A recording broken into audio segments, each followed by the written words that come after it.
പിതാവിന്റെയും പുത്രന്റെയും പരിശുദ്ധാത്മാവിന്റെയും നാമത്തിൽ ആമേൻ. ജ്ഞാനത്തിന് പുസ്തകം 7-ാം അധ്യായം 7-ാം വാക്യം. ഞാൻ പ്രാർത്ഥിച്ചു, എനിക്ക് വിവേകം ലഭിച്ചു. ഞാൻ ദൈവത്തെ വിളിച്ചപേക്ഷിച്ചു, ജ്ഞാന ചൈതന്യം എനിക്ക് ലഭിച്ചു. പരിശുദ്ധനായ ദൈവമേ, ഞങ്ങൾ അങ്ങേ ആരാധിക്കുന്നു, സ്തുതിക്കുന്നു, മഹത്വപ്പെടുത്തുന്നു. കർത്താവെ, ഇന്നത്തെ ദിവസം നീ ഞങ്ങൾക്ക് നൽകിക്കൊണ്ടിരിക്കുന്ന എല്ലാ കൃപകൾക്കും അനുഗ്രഹങ്ങൾക്കും നന്മകൾക്കും ഈ സംരക്ഷണത്തിനും പരിപാലനത്തിനും ഞങ്ങൾ നന്ദി പറയുന്നു. ഞങ്ങളെയും ഞങ്ങളുടെ കുടുംബത്തെയും ഞങ്ങളുടെ ജീവിത സാഹചര്യങ്ങളെയും ചുറ്റുപാടിനെയും ഞങ്ങളുടെ എല്ലാ പ്രതിസന്ധികളെയും പ്രശ്നങ്ങളെയും അങ്ങയുടെ കരങ്ങളിലേക്ക് ഞങ്ങൾ സമർപ്പിക്കുന്നു. ഈശോയെ, അങ്ങയുടെ പരിശുദ്ധാത്മാവിനാൽ ഞങ്ങളെ നിറയ്ക്കണമേ.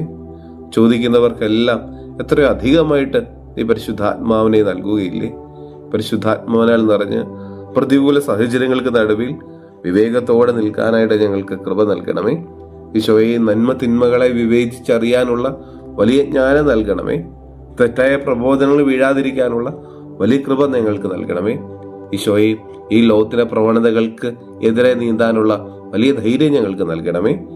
നമ്മുടെ കർത്താവ് ശിഹായുടെ കൃപയും പിതാവായ ദൈവത്തിന്റെ സ്നേഹവും പരിശുദ്ധാത്മാവിന്റെ സഹവാസവും നമ്മെല്ലാവരോടും കൂടെ ഉണ്ടായിരിക്കട്ടെ, ഇപ്പോഴും എപ്പോഴും എന്നേക്കും. ആമേൻ.